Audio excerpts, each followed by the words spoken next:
My name is Tim Raybold. I'm a product manager at DuckDuckGo.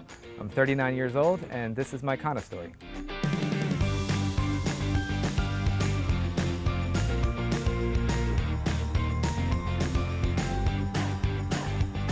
So I started in August 2019. I remember I went through base camp, and I was sore for like 3 or 4 days simply from air squats. Like I couldn't go up and down stairs. And it was just the air squats. My first class, I think there were 3 or 4 other people here. It was a little bit intimidating. I didn't know what to quite expect. Push presses were on the menu that day from the rack, and I was working with Dave G. And so I think I did like barely more than the empty bar on that first day. Even though I could barely lift, any weight, it didn't feel awkward at all. I didn't feel embarrassed by the amount of weight that I was lifting. It just felt like a good community, and Dave and Stu and some of the other people that were there that first day were really welcoming and helpful. My brother has a gym that he goes to in Delaware. He had been going for about a year and was really liking it, and I was talking to him about it, and he just suggested to just give it a shot. It had been the first thing that he was consistent with, so that was a good sign. Thought I would like it, and he was right. I didn't have to think about what to learn in the gym. The only decision I had to make was to try this, and once I tried it, from there I knew I was going to be told what to do and be taught. I remember the first class, it was power cleans, the movement power cleans, and it was being coached pretty much from the very beginning of how do you do a power clean. And I was thinking, wow, this is really helpful for me when my first class, but are they just doing this because like there's a new person here in class, or do they do this every single time we do power cleans? And if so, that must get old for the people that are been here for a while.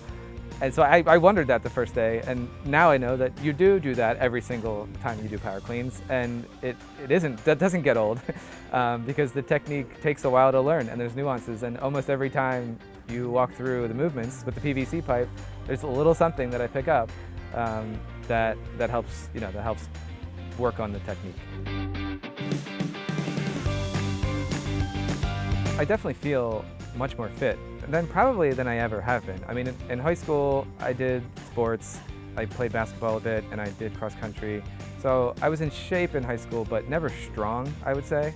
I had never touched a barbell before Kanna, and it's nice to feel more capable. It's also nice just to be in shape from a lung capacity perspective. But that I had before, but the muscular endurance I'd never had before, and I'm probably stronger than I ever have been too.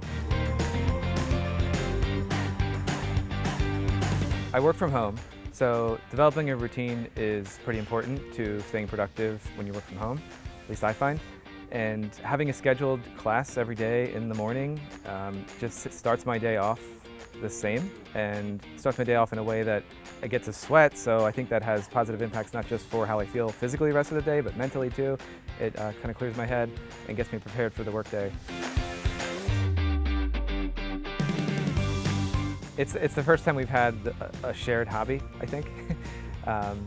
We'll play Mario Kart or something every now and then, but it's the first time we've had a real shared hobby, and it's fun to be able to talk about that with her. It's fun to ask her, what did you do? It's fun to be able to tell her what I did that day and her understand the terminology, and her to be able to kind of understand what I'm talking about. So that's definitely been fun, and she loves it. Like, she can do more pull-ups than I can, and I'm looking forward to her starting so young at it. Looking forward to her just getting better and better as she gets older. She's already in some areas smoking me. The thing I heard recently that my little poster says that action precedes motivation. I think it's just like a more generic way of saying Nike's just do it. But I find that to be true. Like when, you got a mountain of dishes in the dishwasher, a motivation is not going to suddenly appear. But when you put the first cup in the dishwasher, that's action. And from there, it's pretty easy. Like the rest of it goes in the next 5 minutes, and you're motivated to do the rest of the sink.